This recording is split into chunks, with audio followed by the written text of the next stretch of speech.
नेहमी माझ्या भाषणाची सुरुवात जमलेल्या माझ्या तमाम हिंदू बांधवांनो, भगिनींनो आणि मातांनो अशी करतो. पण ही देशाची निवडणूक आहे आणि देश वाचवायचा आहे. म्हणून मी देशभक्त बांधवांनो, भगिनींनो आणि मातांनो अशी केली. आता काही जण त्याच्यावरनं टीका करतायत. बघा, यांच्या भाषणाच्या सुरुवातीतला हिंदू शब्द गेला. अरे काय हिंदू देशभक्त नाही असं तुम्हाला म्हणायचंय काय? हे सगळे देशभक्त आहेत माझे, आणि हे देशभक्तच मोदींची हुकुमशाही गाडून टाकणार आहेत. विषय अनेक आहेत, किती विषयावरती किती बोलायचं, पण काही गोष्टी आवर्जून बोलणं भाग आहे. जो उल्लेख संजय राऊत आपण केलात, आज आपले मोदीजी सुद्धा नाशिकमध्ये होते. आता त्यांना खरंच मला असं वाटतं एवढा ताण पडलाय मनावर. मध्ये कोणीतरी सांगितलं की ते झोपतच नाही. आता झोपले नाही किंवा झोप अपुरी झाली तर असं डॉक्टर सांगतात की मेंदूवरती परिणाम होतो आणि लोक काही वेळेला भ्रमिष्ठासारखे बोलायला लागतात. मोदीजी, तुम्हाला कदाचित कल्पना नसेल की स्वतः हिंदू हृदय सम्राट शिवसेना प्रमुखांनी शिवसेनेची जबाबदारी माझ्यावरती सोपवली. तरी देखील काही पावटे माहिती आहेत ना काय असतात? त्याच्या आधी एक शब्द जोडतात, पण मला जोडायचा नाही. पावट्याचा गुणधर्म तुम्हाला माहिती आहे. हे पावटे आपल्या शिवसेनेला नकली शिवसेना म्हणतात. ते शिवसेनेला जे नकली म्हणतात हे पावटे, त्यांना कुठे मोड फुटलेत माहिती नाहीत मला. आणि इथपर्यंत मजल गेले की हिंदू हृदय सम्राटांचा मी पुत्र, तेलंगणाची निवडणूक आणि त्या तेलंगणाच्या भाषणामध्ये हे मला नकली संतान म्हणालेत. मोदीजी, मी माझं बर्थ सर्टिफिकेट तुमच्याकडे मागितलं आणि तेवढी तुमची लायकी पण नाहीये. तुम्ही कोणी ब्रह्मदेवाचे बाप, तुम्ही ब्रह्मदेवाचा अवतार तर बिलकुल नाही आहात. आणि हा महाराष्ट्र आज माझं तुम्ही सगळं चोरलत ना. चोराच्या हातात धनुष्यबाण दिलंय, पण मशाल बघा कशी पेटलेली आहे. मग त्यांना प्रश्न असा पडलाय की संपूर्णपणे देशाची फौज मोदींकडे आहे. भाजपची सगळी तीनपाटापासून मोठी भांडी कुंडी वाजणारी ही त्यांच्याकडे आहेत. तरी सुद्धा उद्धव ठाकरे ते घाबरतात, कारण तुमच्या रूपाने माझ्या भोवती जे एक शिवसेना प्रमुखांचे आणि माझ्या माचं जे आशीर्वादाचं कवच आहे, हे मोदी तुम्ही काय तुमच्या कित्येक पिढ्या राजकारणात, मी बोलतो, मी वैयक्तिक कोणाचं काढत नाही, कारण राजकारणामध्ये भाजपला पोरच होत नाहीत.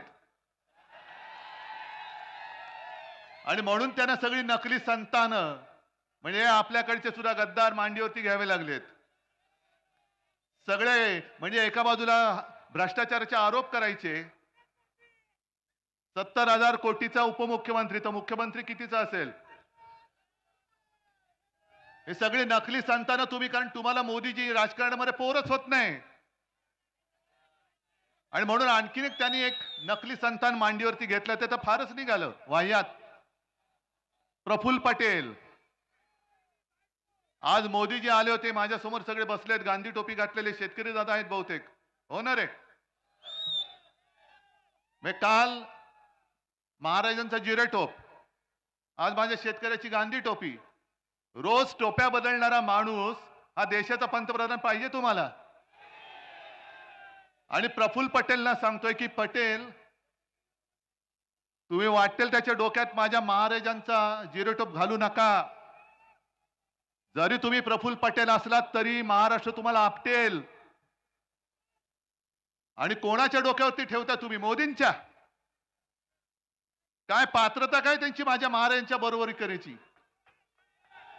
कुठे आहे त्यांची जरा तरी पात्रता आहे? जे आमचे छत्रपती शिवाजी महाराज ज्यांना आम्ही दैवत मानतो, त्यांचं राज्य कसं चालत होतं. कोणी महिलेवरती अत्याचार केला तर जिथल्या तिथे त्याचे हातपाय तोडायचे. मग तो रांजाचा पाटील असेल तर आणखीन कोणी असेल. आणि मोदी काय करतायत. एक तर मणिपूरमध्ये महिलांची कशी धिंड निघाली तुम्हाला माहितीये. तिकडे जातच नाही, जायची हिंमत नाही ना मोदींची ना त्या शहांची. म्हणजे जिथे माझे शिवाजी महाराज महिलांचा कोणी अपमान केला, महिलेवरती कोणी अत्याचार केला तरी त्याचा शिरच्छेद करायचे. मोदी तुम्ही तर जाऊ शकत नाही. तुम्ही महाराजांच्या जिरे टोपाला हात काय त्याचं दर्शन सुद्धा घेण्याची तुमची पात्रता नाहीये. बरं मोदी कोणाचा प्रचार करतात. इकडे जो उमेदवार उभा आहे त्याचं काहीतरी व्हिडिओ फिरताय. मग असा ज्या व्यक्तीचा उमेदवार आहे तो महाराजांचा जिरेटोप घालू शकतो. कर्नाटकामध्ये तो प्रज्वल रेवण्णा नाव ऐकलं असेल तुम्ही. बलात्कार करणारा माणूस, महिलांवरती अत्याचार करतानाचे व्हिडिओ काढणारा माणूस. आणि मोदी निर्लज्जपणाने सांगतायत की या रेवण्णाला मत म्हणजे मोदींना मत. हे माझ्या महाराजांची बरोबरी होऊ शकते. हा माझ्या छत्रपती शिवाजी महाराजांचा आणि माझ्या महाराष्ट्राचा अपमान आहे. प्रफुल्ल पटेल आज कदाचित बोलले तसं ऐकलं की महाराजांचा अपमान करण्याची आमची तशी काही नव्हती, पण यापुढे दक्षता घेऊ. म्हणजे तुम्हाला सुद्धा कळलंय की तुम्ही ज्यांच्या डोक्यामध्ये महाराजांचा जिरेटोप घातला ते डोकं त्या लायकीचं नाहीये, अजिबात लायकीचं नाहीये. अरे शेतकऱ्याच्या भाजीच्या देठाला देखील हात लावू नका हे सक्त आदेश देणारे महाराज कुठे.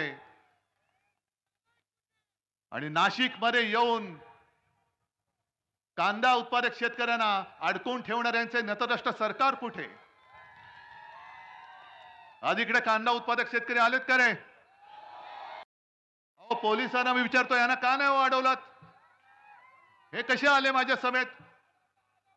कारण ही माझी माणसं आहेत. आणि कांदा उत्पादक शेतकऱ्यांना सुद्धा सांगतोय मी जी लढतोय ती माझी लढाई नाही. मी तुमची लढाई लढतोय. तुमच्या सगळ्यांची लढाई लढतोय मी. आणि तुमच्या भरोशावरती मी या हुकुमशहाच्या समोर उभा राहिलेलो आहे. आणि मी त्यांना आव्हान देतोय की आज तुम्हाला मुंबईमध्ये रस्त्यावरती आणलेलं आहे. या माझ्या छत्रपती शिवरायाच्या महाराष्ट्राचा जो अपमान करेल त्याला आम्ही गुडघे टेकायला लावल्याशिवाय राहणार नाही. हे आम्ही महाराजांची शपथ घेऊन मैदानात उतरलेलो आहोत. पण यांच्या मनामध्ये आकस किती आहे. हा माझा कांदा उत्पादक शेतकरी महाराष्ट्राचा आहे. त्याच्यावरती निर्यात बंदी आहे. निर्यात जर का काढली तर कर लावतात. पण स्वतःच्या गुजरातमध्ये निर्यात बंदी उठवून त्यांना निर्यातीची परवानगी देता तुम्ही. का तुम्ही हा भेदभाव का करताय. मग जर तुम्ही हा भेदभाव करत असाल गुजरात आणि महाराष्ट्रामध्ये तर हा महाराष्ट्र पुरेसा आहे तुम्हाला परत गुजरातमध्ये पाठवून द्यायला. हा महाराष्ट्र पाठवून देईल तुम्हाला परत गुजरातमध्ये. आणि मी माझ्या शेतकऱ्यांना वचन देतोय पैसे किती फेकू देत. अरे गद्दाराला 50 खोके देता आणि माझ्या कांदा उत्पादकाला कांद्याला भाव देत नाही तुम्ही. या नाशिक मधल्या एका कांद्याला 50 खोके दिलेत ना तुम्ही. दिले ना. गद्दारी केली म्हणून त्याला 50 खोके दिले. पण तुम्ही आता शेतकरी बनून तुमची ताकद दाखवली पाहिजे. मी तुम्हाला वचन देतो आपल्या इंडिया आघाडीचं सरकार आल्यानंतर तुमचा हिताचा निर्णय मी घेतल्याशिवाय राहणार नाही. माझं तुम्हाला वचन आहे. नाहीतर सरकार कोणाचं आहे. मोदी जे काय फिरतात शहनशाह सारखा आणि आमच्यावरती टीका करतात. मी कालच्या सभेत सुद्धा बोललोय त्यांच्याकडे रेकॉर्ड तीच आहे. जसं पूर्वी ते ग्रामोफोन मध्ये रेकॉर्ड अडकायची तशी मोदींची पिन अडकले. रेकॉर्ड पुढेच सरकत नाही. घराणेशाही घराणेशाही घराणेशाही. उद्धव ठाकरे आदित्य ठाकरेला मुख्यमंत्री करण्यासाठी लढतोय. शरद पवार सुप्रिया सुळेला मुख्यमंत्री करण्यासाठी लढतायत. अहो निदान आम्ही आमच्या मुलांसाठी लढतोय. आणि मुख्यमंत्री करायचं नाही ते जनता ठरवेल. पण तुम्ही स्वतः किती वेळेला नवरदेव बनून बोल्यावर चढणार ते पहिले सांगा. प्रत्येक वेळेला निवडणूक आली का मोदी बाबा तयार मुंडवळ्या लावून मीच तिकडे पाठवरती चढणार. दुसरे आमचे आहेच पुन्हा येईन पुन्हा येईन. मुख्यमंत्री होतो चपरासी झालो तरी चालेल पण मी पुन्हा येईन.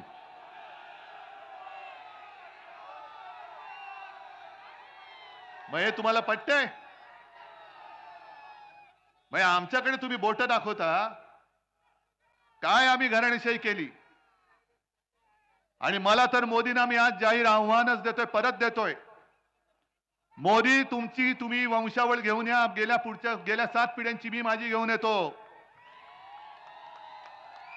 माझे वडील कोण, माझे आजोबा कोण, आजोबांचे वडील कोण, त्यांचे वडील कोण, त्यांनी काय काय महाराष्ट्रासाठी केले, मी काय करतोय, माझा मुलगा काय करतोय.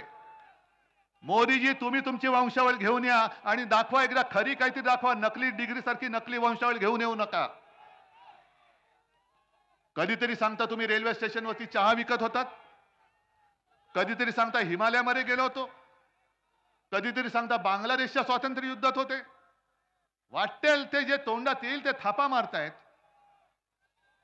पण आता मात्र आम्ही तुम्हाला थारा देणार नाही, अजिबात देणार नाही.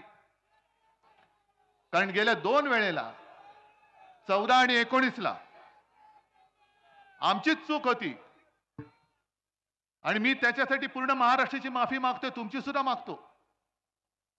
कारण 19 साली आणि 14 साली मीच आलो होतो मोदींना मत द्या सांगायला. ही मोठी चूक झाली. कारण ह्यांच्या मनामध्ये जे विष आहे हे विष आता बाहेर पडलेलं आहे. ज्या पद्धतीने त्यांनी माझा घात करण्याचा प्रयत्न केला. सोन्यासारखी माझी शिवसेना, छत्रपतींचा पवित्र भगवा. मोदी तुम्ही त्या भगव्याला कलंक लावलेला, गद्दारीचा कलंक लावलेला आहे. आणि याचा पुरावा या मिंद्यांनीच दिलेला आहे. गेल्या आठवड्यामध्ये मिंद्यांनी त्यांच्या कार्यकर्त्यांसमोर बोलताना सांगितलं, मिंद्यांनी सांगितलं की मी करेक्ट कार्यक्रम केला.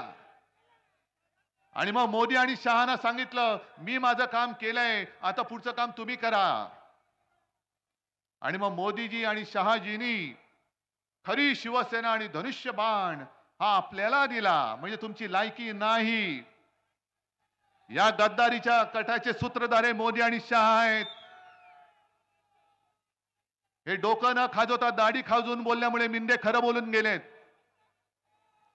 मोदी आणि शहाने महाराष्ट्राच्या पाठीत खंजीर खुपसलेला आहे. आणि अमित शहा ते पण असेच काल परवाकडे वसईत येऊन गेले आणि ते पण बोलून गेले नकली सेना. मी मागेच बोललो होतो, जो याच्या पुढे शिवसेनेला नकली बोलेल कोणी असेल तो बेअकली आहे. कारण जो अक्कलवान असतो त्याला एकदा सांगितल्यानंतर कळतं. पण ज्याला अक्कलच नसते त्याला किती वेळा, म्हणजे गाढवा पुढे वाचली गीता, कालचा गोंधळ बरा होता. म्हणून आम्ही तुमच्या समोर गीता वगैरे काय पठण करणार नाही. जे काय आहे तो माझा महाराष्ट्र आता तुम्हाला तुमच्या भाषेत उत्तर देईल. मी 22 जानेवारीला सुद्धा आलो होतो. 23 जानेवारीला इकडे सभा झाली होती. मला विचारतात अमित शहा 370 कलम काढलं काश्मीर मधलं, त्याच्याबद्दल उद्धव ठाकरेंचं काय मत आहे. अहो 370 कलम काढायला आम्ही सुद्धा पाठिंबा दिला ना, जाहीर पाठिंबा दिला. पण तुम्ही खरंच 370 कलम काढलेत का? 370 कलम काढल्यानंतर काश्मीर शांत झालंय का? काश्मीर मधले पंडित जे आपल्याच देशामध्ये निर्वासित होऊन संपूर्ण इकडे तिकडे पसरले होते, ज्यांना फक्त आणि फक्त हिंदू हृदय सम्राट शिवसेना प्रमुखांनी आपल्या महाराष्ट्रामध्ये आसरा दिला. मोदीजी तुमचं नाव सुद्धा कोणाला माहित नव्हतं तेव्हा. पण खरंच 370 कलम काढले? कारण मला जी माहिती मिळाली धक्कादायक मिळाली. गेल्या आठवड्यामध्ये बाजूला म्हणजे जळगावमध्ये माझी सभा होती आणि त्या सभेमध्ये आपले वकील असीम सरोदे होते आणि असीम सरोदेनी एक कायदेशीर मुद्दा मांडला आणि त्यांनी सांगितलं की 370 कलम काढलेलं नाही, ते काढण्यासाठी जी एक वैधानिक प्रक्रिया करावी लागते विधानसभेच्या मार्फत ती केलेलीच नाहीये. मग यांनी त्यातलं एक काम काय केलं, तर 370 ब म्हणून त्यातलं एक पोट कलम आहे, ते तूर्त निष्प्रभ करून ठेवलेलं आहे. आता तुम्ही म्हणाले तुम्ही काय सांगताय, निष्प्रभ केलं म्हणजे काय केलं? म्हणजे थोडक्यात सांगायचं, हे दिवे आहेत, या दिव्याचं बटन मी बंद केलंय, दिवे काढलेले नाहीत, बटन दाबलं का पुन्हा दिवे चालू होणार. तसं 370 ब कलम त्यांनी निष्प्रभ केलंय आणि त्याचा परिणाम असा झालाय की जी एक बंदी होती की काश्मीरच्या बाहेरची लोक काश्मीरमध्ये जागा विकत घेऊ शकत नाही, ती बंदी उठवली गेली. पण त्याचा फायदा कोणी घेतला? सगळ्यात जास्त फायदा अदानीने घेतलेला आहे. सगळ्यात जास्त जमीन अदानीने खरेदी केलेली आहे आणि अदानीने एवढ्यासाठी खरेदी केली की त्या जागांमध्ये लिथियमचा सगळ्यात मोठा साठा तिथे आहे काश्मीरमध्ये आणि ती जागा गौतम अदानीने विकत घेतलेली आहे. म्हणजे पुन्हा तिथली जागा आणि तिथला पैसा कुठे गेला?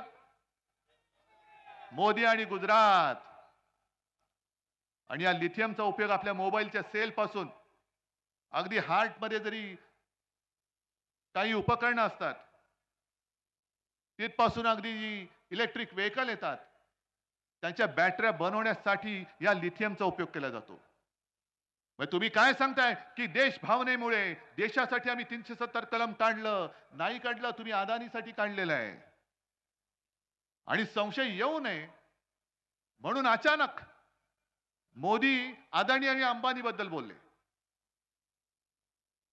मोठं विचित्र आहे, आकृत आहे. ज्याच्या विमानातून तुम्ही फिरलात, ज्यांनी भरभरून तुम्हाला सगळं काही दिलं, परदेशात जाताना पंतप्रधान म्हणून अदानी तुमचं बोट धरून सगळीकडे फिरलेत आणि त्या अदानी बद्दल तुम्ही बोललात. राहुल गांधींना त्यांनी प्रश्न विचारला कि अदानी और अंबानी से ट्रक टेम्पो भर भर के कितना माल आपने उठाया, बोलो. तुम्ही अदानीने जरूर विचारा, राहुल गांधीने जरूर विचारा, पण संजय राऊत जे बोललेत त्याचा व्हिडिओ आहे. घटनाबाह्य मुख्यमंत्र्याच्या हेलिकॉप्टर मधनं बॅगा भरभरून माल कुठून उतरला, त्याचं मोदीजी पहिलं उत्तर द्या. पण जर काही गोष्ट खरी असेल, अडाणींकडनं टेम्पो भरभरून माल उचलला असेल, तर मोदीजी तुमचा ईडी, इन्कम टॅक्स, सीबीआय काय करत होते? काय चकणा खात बसले होते कुठल्या ठेल्यावर?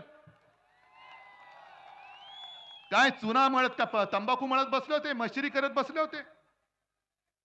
आणि तरी देखील जर का टेम्पो भरून माल गेला असेल तर याचा अर्थ तुम्ही ती काय नोटबंदी केली होती, काळा धन नष्ट करण्यासाठी अचानक 8 वाजता आले आणि सांगितलं, भाई और बहनो, तुमच्याकडे ज्या आज खिशामध्ये नोटा आहेत त्या आज रात्री 12 पासून ते फक्त कागदाचे तुकडे राहतील, त्याचं महत्व आम्ही काढून टाकलेलं आहे. मुझे सिर्फ 100 दिन दे दो. रडले होते. आज 3000 दिवस झाले आणि मोदीजी तुम्ही आज कबूल केलेला आहात की काळा पैसा नष्ट करण्यासाठी जी नोटबंदी तुम्ही आमच्यावरती लादली होती ती अपयशी ठरले. याचं कारण टेम्पो भरभरून माल उठाया गया है. म्हणजे काळं धन हे आजही तसंच आहे. यांची नाटकं फार चालतात. काल अर्ज भरला त्यांनी, अर्ज भरताना मुलाखत दिली आणि मग असं गैवरून आलेलं त्यांना, त्यांच्या पाठोपाठ नॅपकिन टॉवेल घेऊन लोकच फिरत असतात, हे रडतायत कधी, आम्ही डोळे पुसतोय कधी. आणि मग त्यांनी सांगितलं 2014 में गंगा मां ने मुझे बुलाया था और अब ऐसे लगता है कि गंगा मां ने मुझे गोद ले लिया है. मोदीजी, आनंदाची गोष्ट आहे, जर गंगा माने तुम्हाला बोलवलं असेल आणि गंगा माने तुम्हाला जर का गोद में लिया होगा, तर कोरोनाच्या काळामध्ये गंगेमध्ये जी प्रेत टाकली होती तुम्ही, तेव्हा गंगेचे अश्रू तुम्ही का पुसले नाहीत? ती गंगा आक्रोश करत होती, अरे बेटे मैंने इसलिए नहीं बुलाया पण तिकडे चिता पेटत होत्या, हरिश्चंद्र घाट तिकडे जागा कमी पडली म्हणून कोणाचा कशालाही पत्ता नाही. त्यांनी सरळ प्रेत घेतली आणि गंगेमध्ये सोडून दिली. याच्यासाठी गंगा माने बोलवलं. गुजरातमध्ये सार्वजनिक चिता पेटल्या, याच्यासाठी तुम्हाला गंगा माने बोलवलं. आणि करोना काळामध्ये मला एका गोष्टीचं समाधान आहे, जरूर आहे. त्या कठीण काळामध्ये जगभरामध्ये संकट असताना संपूर्ण देशात नंबर 1 चा मुख्यमंत्री म्हणून माझं नाव होतं. पण हे माझं श्रेय नाहीये, हे तुमचं सहकार्य आहे. मी तुम्हाला जे जे सांगत गेलो ते ते तुम्ही ऐकत गेलात, ते ते तुम्ही ऐकलत. म्हणून आणि म्हणूनच संपूर्ण देशात नंबर 1 चा मुख्यमंत्री म्हणून माझं नाव आलं होतं. हे माझं कर्तृत्व नाही, माझ्या महाराष्ट्राच्या जनतेचं कर्तृत्व आहे. पण तुम्ही काय करत होता? सगळीकडे होत्या आणि अमित शहा आणि हा सगळा कंपो हा निवडणूक रोख्यामधनं हजारो कोटीचा ज्यांनी घोटाळा केले, हजारो कोटी, म्हणजे निर्मला सीतारामनचे जे पती आहेत त्यांनी तर त्याचं वर्णन जगातला सगळ्यात मोठा घोटाळा असं केलेलं आहे. जगातला सगळ्यात मोठा घोटाळा. अरे एवढं खाताय तुम्ही, खाल्लंय, ओरबाडून खाताय. आणि मुंबई आम्ही वाचवली, महाराष्ट्र आम्ही वाचवला. आमच्यावरती आरोप करताय खिचडी घोटाळ्याचा. काढा ना तुमचा घोटाळा, काढा. आणि आम्ही काही घोटाळा केला असेल ते सुद्धा एकदा होऊन जाऊ द्या, उघड होऊन द्या. माझी तयारी आहे. आव्हान मी घेतोय तुम्हाला. तुम्ही किती खाल्लेत आणि मी काय खाल्ले असेल तर मी किती खाल्ले, होऊ द्या तुम्ही. पण निवडणूक रोख्यांचा तुमच्याकडे काही उपाय नाही, काही उत्तर नाहीये. 10,000 कोटी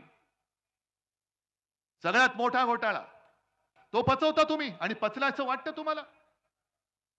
करोना काळामध्ये सुद्धा पीएम केअर फंड, पीएम म्हणजे काय, त्याचं फुल फॉर्म काय?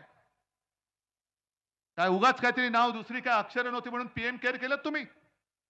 त्याची चौकशी नाही. लाखो कोटी, मला वाटतं एकट्या टाटा समूहाने 1500 कोटी रुपयाचा चेक पहिला त्याने दिला होता. 1500 कोटी. असे हजारो कोटी तुम्ही जमवले. इथले सुद्धा तुमचे जे आहेत भाजपवाले, भाकड जनता पक्षवाले, यांनी सुद्धा महाराष्ट्र सरकारला पैसे नाही दिले, तुमच्या पीएम केअर फंडाला पैसे दिले. पण त्याचा हिशोब कोणी मागायचा नाही. मग मोदीजी तुम्ही 4 तारखेनंतर तर पंतप्रधान नाहीच आहात. जसं तुम्ही जाहीर केलं होतं नोटबंदी, की आज रात्री 12 नंतर तुमच्याकडच्या नोटा या कागदाच्या तुकडे राहतील, तसं मोदीजी महाराष्ट्र जाहीर करतोय की 4 जून पासून तुम्ही फक्त नरेंद्र मोदी असाल, तुम्ही पंतप्रधान नसाल. तुम्ही पंतप्रधान नसाल. आणि तुम्ही पंतप्रधान नसल्यानंतर मग पीएम केअर फंड कोण हाताळणार ते पहिले सांगा. अरविंद केजरीवालने एक चांगला मुद्दा उपस्थित केलाय आणि मला खरंच काळजी आहे, भाजपची काळजी आहे. कारण कोणे एकेकाळी तो आपल्या सोबती होता. मोदीजींनीच जाहीर केलेलं की 75 वर्षानंतर कोणी राजकारणात राहता कामा नये. मोदीजी, मला भाजपची चिंता का वाटते? कारण तुम्ही पंतप्रधान तर आता होतच नाही आहात, पण आणखीन 2 वर्षानंतर जेव्हा तुम्ही झोळी लटकावून निघून जाल तेव्हा तुमच्या भाजपवाल्यांची काय हालत होईल?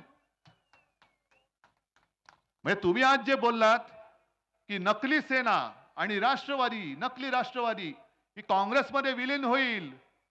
अहो 30 वर्ष तुमच्या सोबत राहून तुमच्याकडनं दगाफटका खाऊन सुद्धा जो भाजपमध्ये आम्ही नाही गेलो तर काँग्रेसमध्ये कसे जाणार?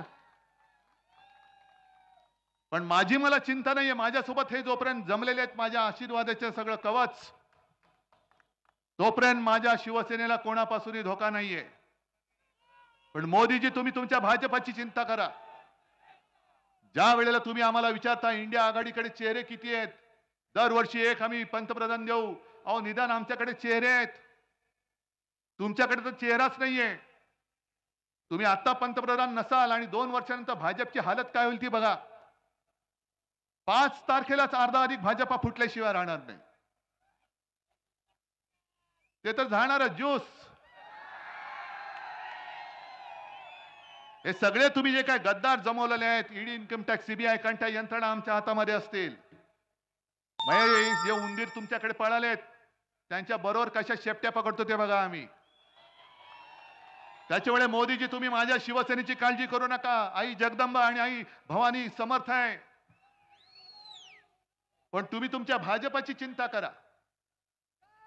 आणि मुद्दामून एक गोष्ट सांगतो की 2009 साली लोकसभा निवडणुकीमध्ये मोदीजींनी 200च्या वर सभा घेतल्या होत्या.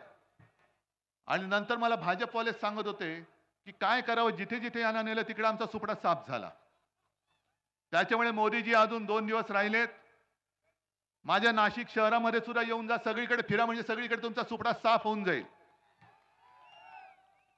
पण जी मस्ती तुम्ही दाखवत आहात, माझ्या महाराष्ट्राच्या हक्काचा तोंडचा घास पळवून तुम्ही गुजरातमध्ये नेता आहात.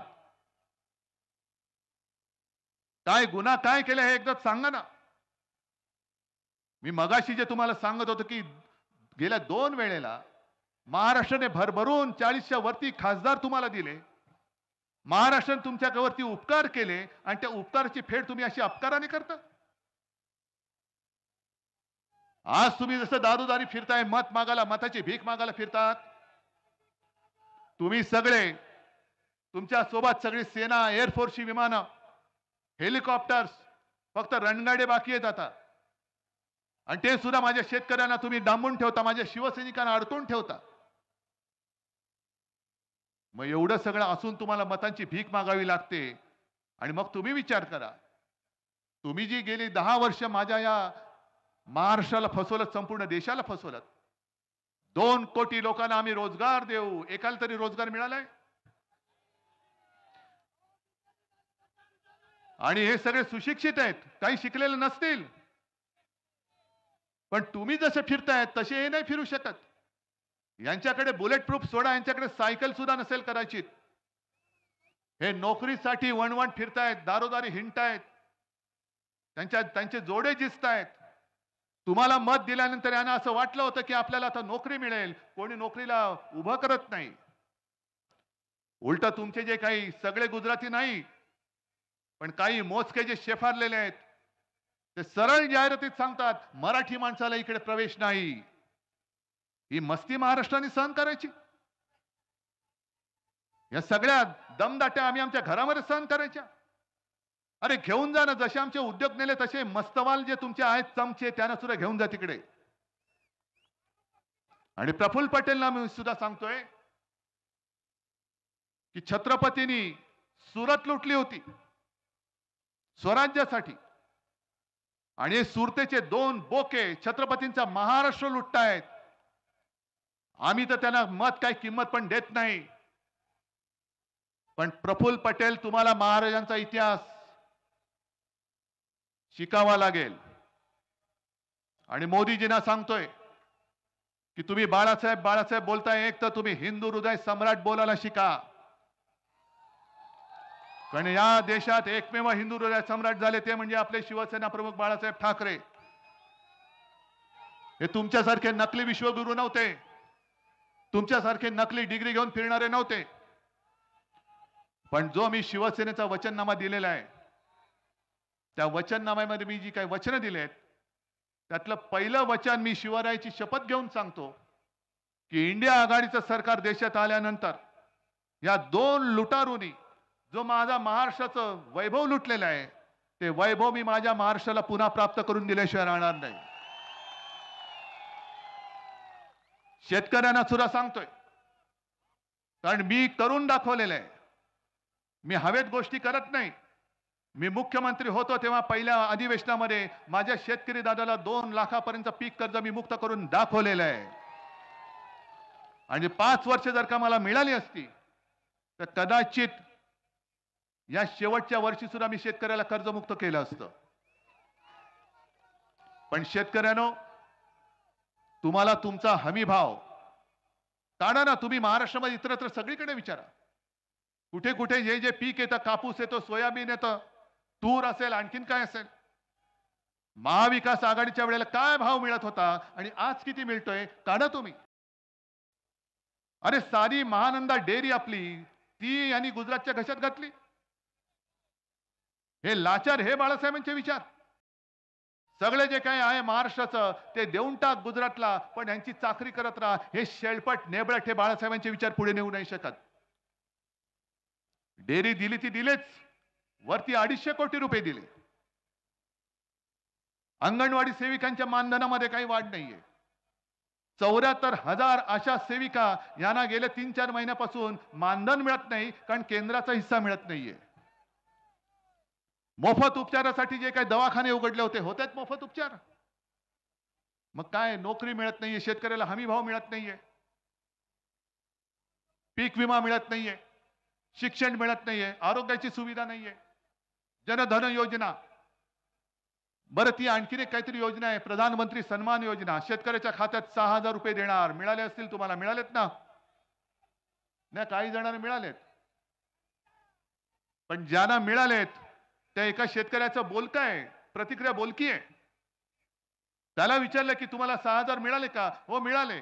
मग आता भाजपला मत देणार का? मोदी सरकारला देणार का? तुला का म्हणून देऊ?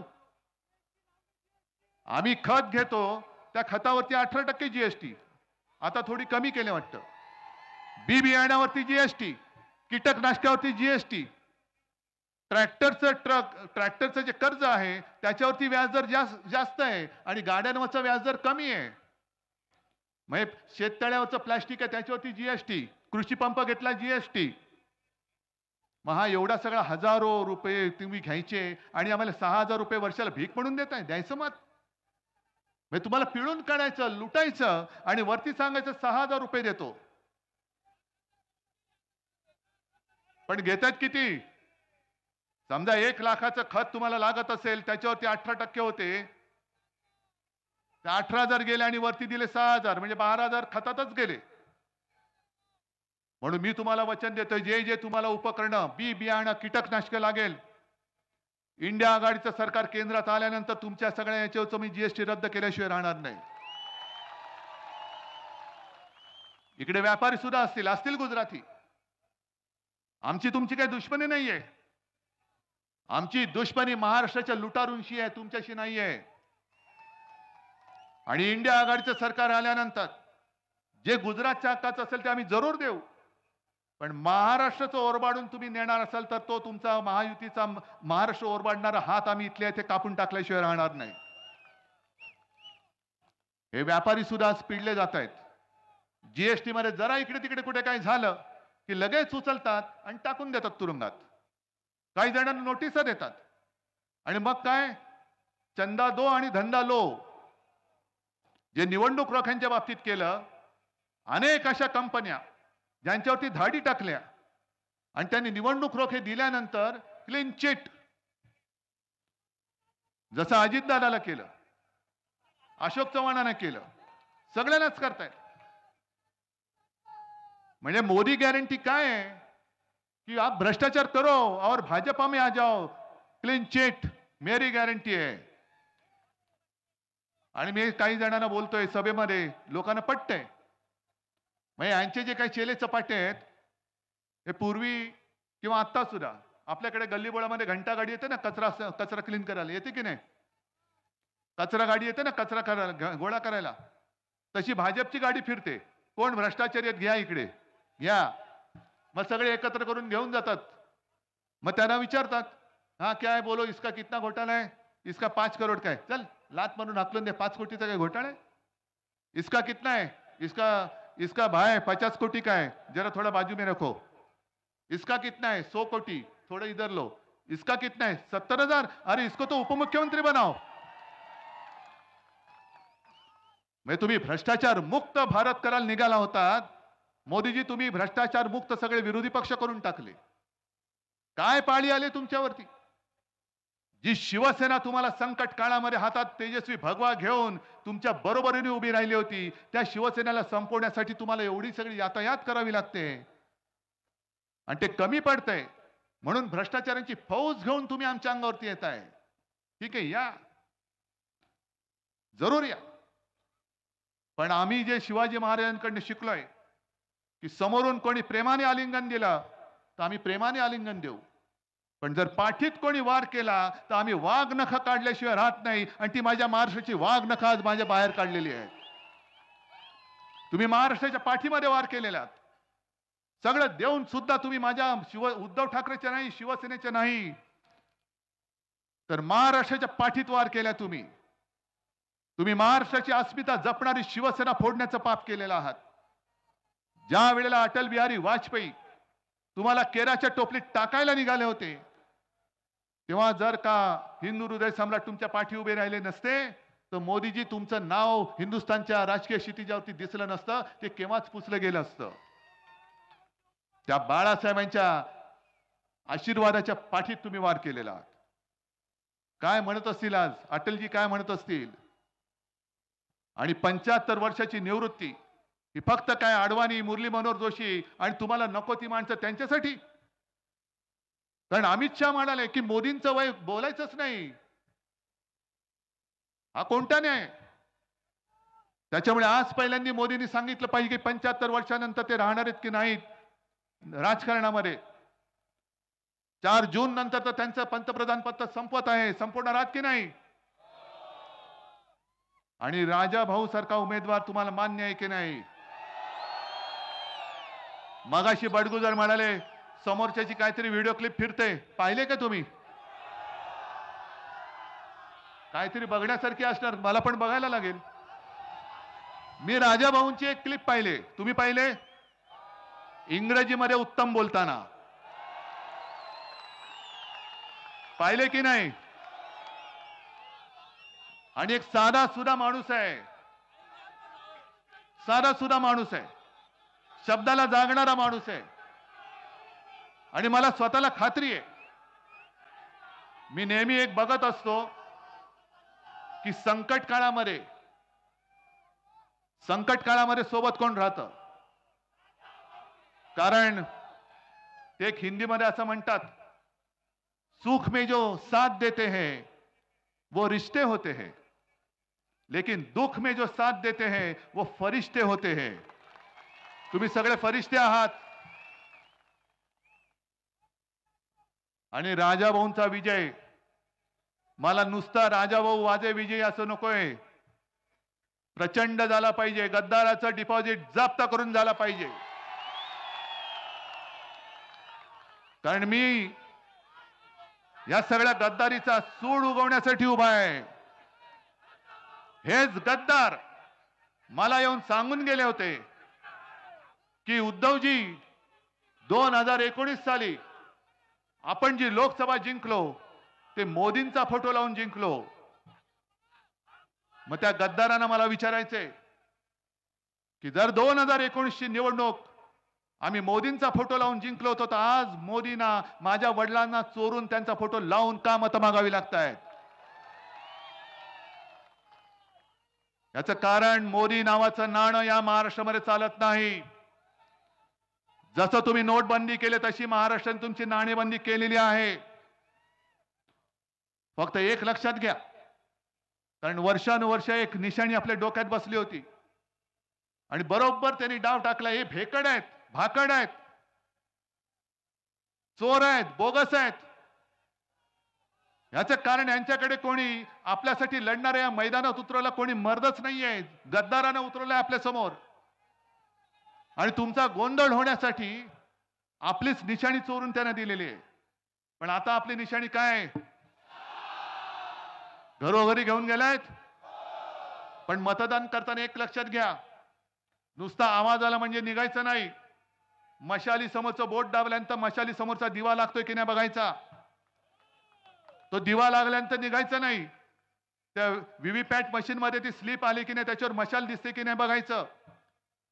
ती बघून निघायचं नाही, ती स्लिप खाली पडते की नाही बघायचं आणि मग निघायचंय. मग आपलं ठरलंय हातामध्ये काय, आणि विजय होणार विशाल. जय हिंद, जय महाराष्ट्र. तुम्ही पाहत आहात विस्टा न्यूज मराठी.